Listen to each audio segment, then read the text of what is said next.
Simba ya msimu huu tukasema ni mpya. Ilifanya lishafo kubwa sana kikosi chake. Nini kinatokea? Timu mpya inahitaji pengine muda wa miaka kadhaa kufika pengine kwenye top level kama hii. Simba wamefluku au bahati imetokea? Unaweza kwa lugha ya kimichezo ni kwamba Simba wamefluku kwa sababu matarajio ni kwamba kwa msimu huu wasingekuwa wakionekana sehemu nyingi wakishindana. Japo hawazuiwi kushindana kwa sababu tu wanatengeneza timu mpya. Lakini kufanikiwa kwao kwa namna ambavyo wamefanikiwa msimu huu ni fluku. Yaani hakuna aliyetarajia pengine kwa sababu timu mpya imeanza. Na utaona hata namna ambavyo mwalimu amekuwa akimanage matukio kwenye timu. Utaona timu ambayo bado haijakuwa na wao imara wa kushindana dakika zote kwa namna ambavyo labda wanashindana dakika 20, wanagawa vipindi vile namna ambavyo wataenda wanashindana. Kwa hiyo kwangu mimi nadhani wamefuruku kwenye haya mafanikio ambayo wanayapata kwa sababu wako nje na timu nyingi ambazo zimekuwa zikipita kipindi kama chao na kutengeneza historia ambayo wameitengeneza.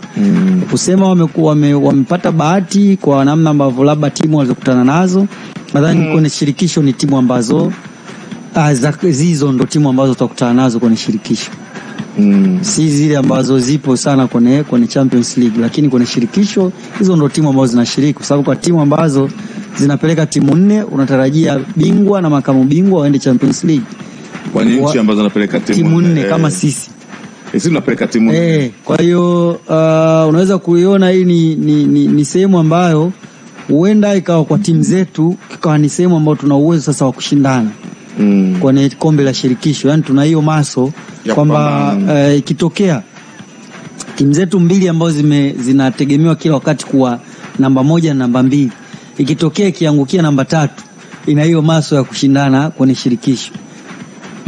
Lakini kwa zile 2, 3 na 4 ambazo zenyewe mara nyingi ndo nafasi zao imekuwa na shida. Ndio maana utaona hata Yanga wakati waliangukia kwenye shirikisho ilikuwa maso yao inawatosha kupambana huko na kufika kule ambako walifika. Kwa hiyo kwa Simba kwenye shirikisho si bahati kwa sababu timu ndo hizo ambazo utakutana nazo, lakini ni fluku kwa wao kufanya hichi ambacho wamekifanya kulingana na muda mchache ambao wametumia Sasa tukija sasa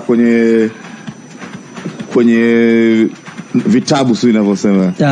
Hiyo ndio timu mpya. Sasa ikija kuwa iliyozoeleka itakuwaje? Inaweza kuwa vice versa. Kwanza inaweza ikawa tofauti, lakini inategemea na rasilimali watu ambao Simba wako nayo. Inawezekana Simba wana bahati ya benchi la ufundi ambalo walirecruit na kuwa nalo.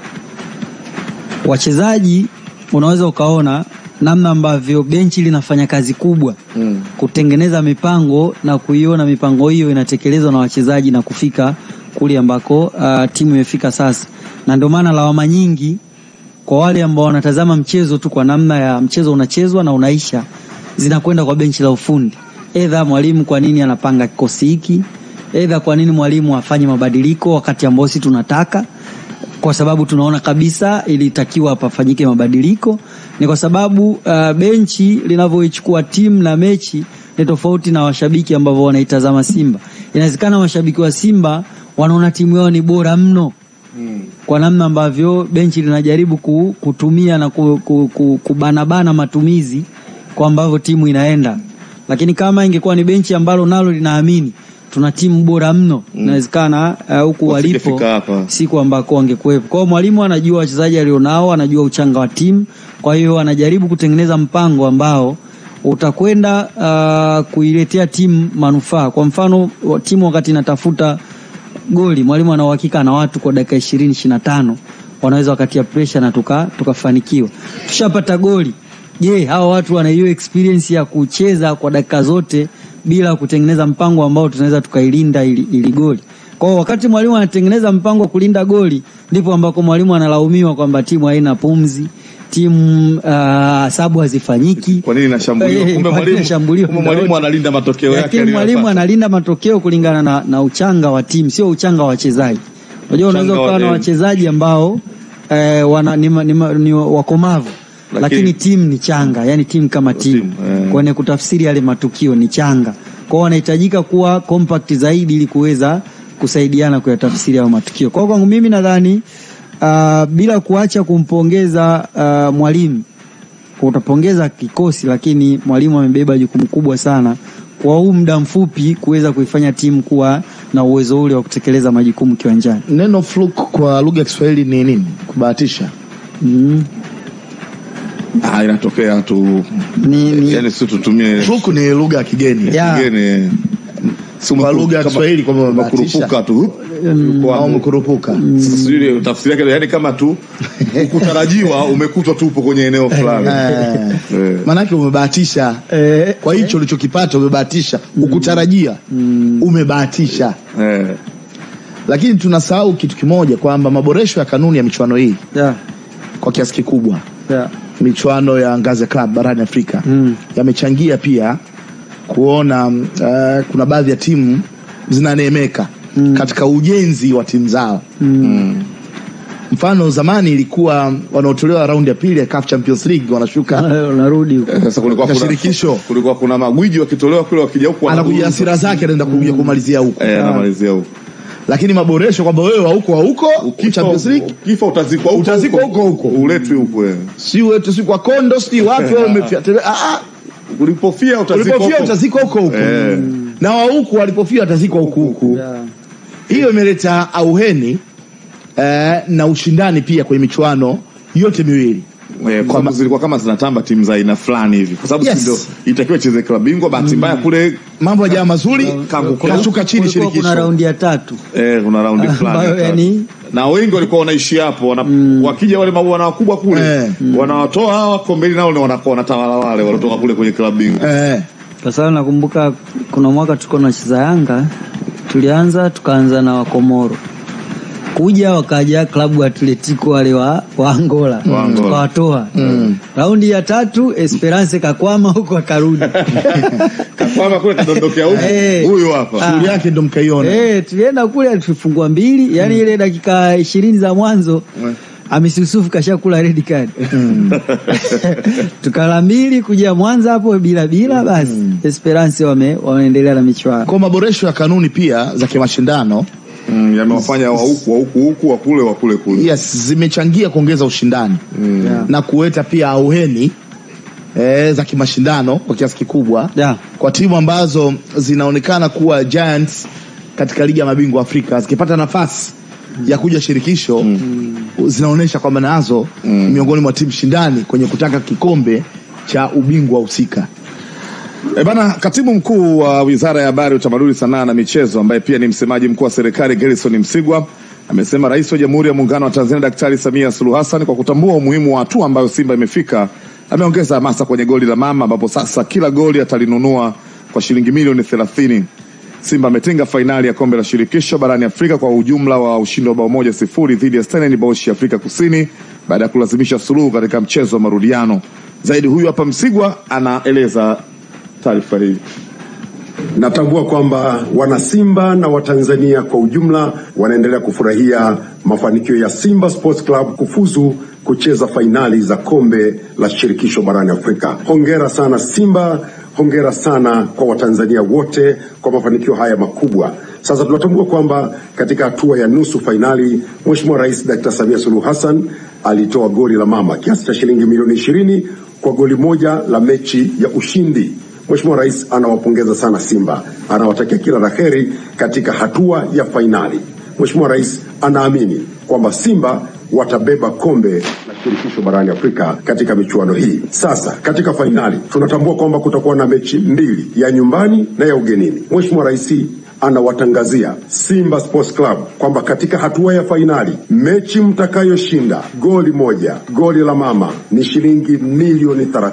Shilingi milioni 30 kwa goli moja mtakaloshinda. Mkifunga 2 60, mkifunga 3 90, mkifunga 4 120.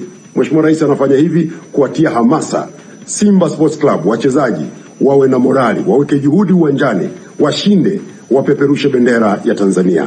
Ndugu zangu, michezo ni uchumi, michezo ni burudani, michezo ni ajira. Simba wanaposhinda katika mashindano haya makubwa, wanapeperusha vyema bendera ya Tanzania, wanatangaza fursa za uchumi za Tanzania, uwekezaji, biashara, utalii. Mapato yake kila Mtanzania atanufaika nayo. Mheshimiwa Rais anafanya haya kimkakati, kuunga mkono michezo iende kimataifa ili nchi inufaike na fursa zilizopo katika ulimwengu wa michezo. Kila la heri Simba, kila la heri wanalunyasi. Tunaamini tunakwenda fainali na tutashinda, tutabeba kikombe na kukiweka Tanzania kwa mara ya kwanza. Mama kaweka milioni 30 kwa kila bao litakalofungwa kwenye mechi ya ushindi. Kwa sababu pia inawezekana ukachukua ubingwa bila hata kufunga goli. Unaweza kuchukua ubingwa bila kufunga goli. Mmeenda kule nyau suluhu, mmekuja hapa nyau suluhu, mmeenda kupiga penalti, penalti imeamua bingwa. Maana alijafungwa goli dakika zile za kawaida, milioni 30 hakuna. Yani hapo wewe unagongia nyundo au kwa magoli ya penalti hayahesabiki? Hayahesabiki. Mimi sikuwa nilisema bwana hebu basi ya penalti ya nusu. Yani ile penalti 5-5 zile ile nusu ya ile hesabu kamili. Kwa sababu ile ndio hiyo unaweza kutoka kule suluhu hapa suluhu. Si matuta ataamua. Lakini bado inatakiwa ile goli kwenye mechi ya ushindi. Ina maana kwa mfano kule mmeenda sare 2-2, hapa sare 2-2, na maana milioni 30 hakuna. Penalti ndio inaamua. Vigezo na masharti vizingatiwe. Kwamba hii pesa ni kwa ushindi.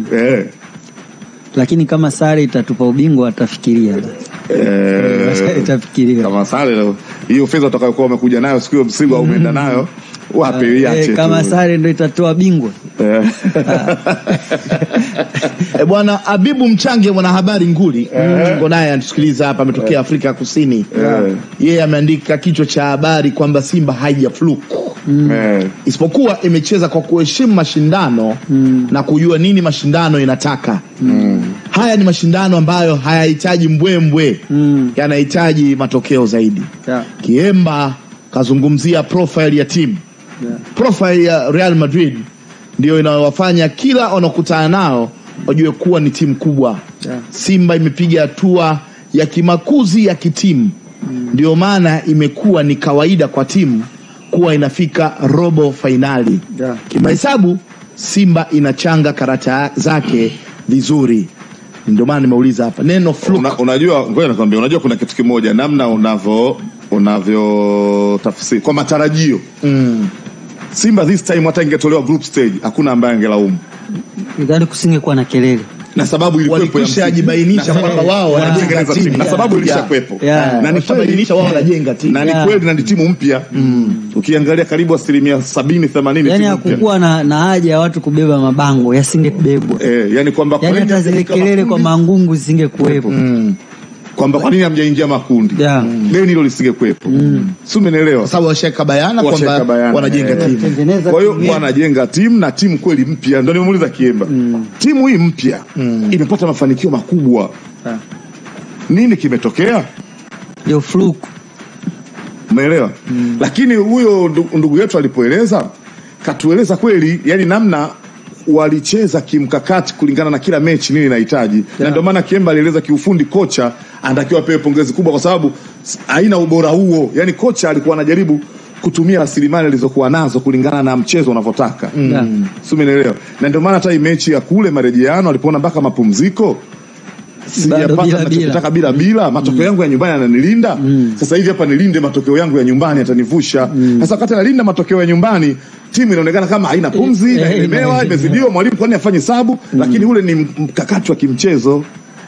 Kwa hiyo mwalimu ndio amechanga karata zake, yani pongeza 70% kwa kutumia rasilimali zilizopo, wachezaji wapya, timu mpya kwenda kupata. Ndio maana niliuliza Vice hapa kinyume chake.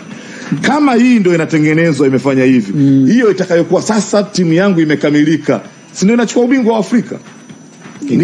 Inawezekana kwa sababu pia mwalimu kuna baadhi ya sehemu atahitaji kuboresha. Hii kama ndio inatengenezwa iko hivi na imefika stage hii sasa, kocha ndo anasema sasa timu nilikuwa naitaka ninayo na ingia kwenye mapambano. Maana yake nini kitatokea? Kwanza kocha anabaki. Kwa sababu sisi tumekuwa na kazi ya klabu bingwa dunia hiyo.